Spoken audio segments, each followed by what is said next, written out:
Hey everyone, and welcome to Planet News, your go-to destination for clear, precise updates on what's happening around the world. This is Smart News, with zero noise. Let's dive into today's top stories. One of the world's most terrifying air disasters has now been linked to the Ahmedabad plane crash. The death toll has crossed 265. When the plane crashed, there were 230 passengers and 12 crew members on board. Among them, only 40-year-old Ramesh Vishwas Kumar, a British citizen of Indian origin, survived. He didn't suffer major injuries. He had fallen from the plane just as the crash was starting. Only 204 bodies were initially recovered, but now the remaining 241 passengers have also been confirmed dead. The crash occurred in Meghaninagar, where over 23 people on the ground were also killed. Most of them were medical hostel campus students who were outside at the time. Prime Minister Modi visited the crash site along with Civil Aviation Minister Ram Mohan Naidu and Gujarat Chief Minister Bhupendra Patel. Former Gujarat CM Vijay Rupani also died in this crash, and PM Modi met and consoled his wife Anjali Rupani. At Ahmedabad Airport, Modi held a meeting with his cabinet colleagues and officials regarding the incident and also visited the injured in the hospital. 6 NDRF teams have been deployed at the disaster site, according to officials. A forensic team has also reached the crash site to investigate. One shocking detail that emerged is that the plane had 1.25 lakh litres of fuel on board, which caused the massive fire and high casualties.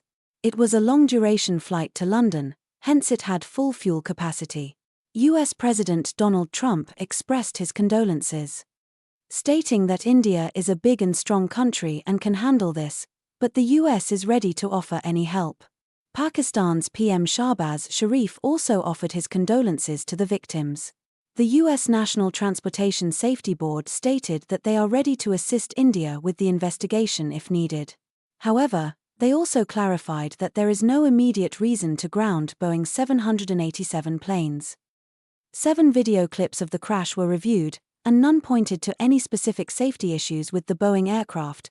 Experts said no clear evidence has yet been found to determine the cause of the crash.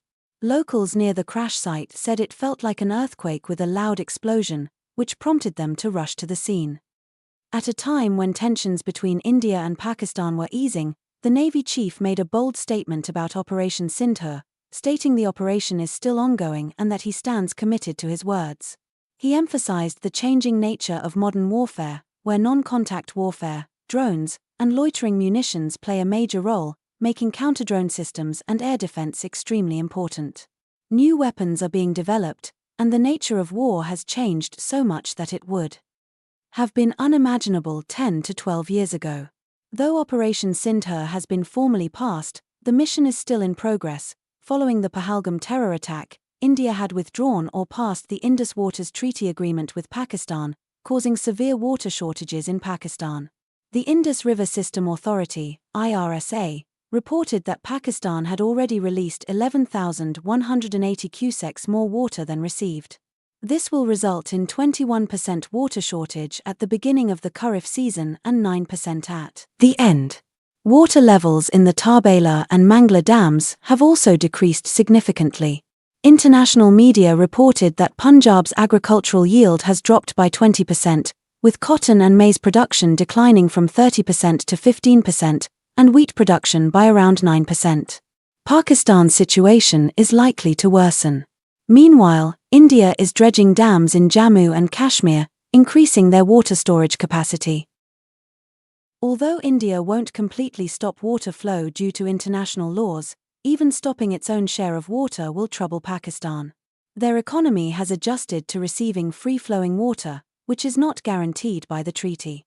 India had already been too lenient in the past. Now, if India holds back even the water it's entitled to, Pakistan will suffer. Signs of that are already visible.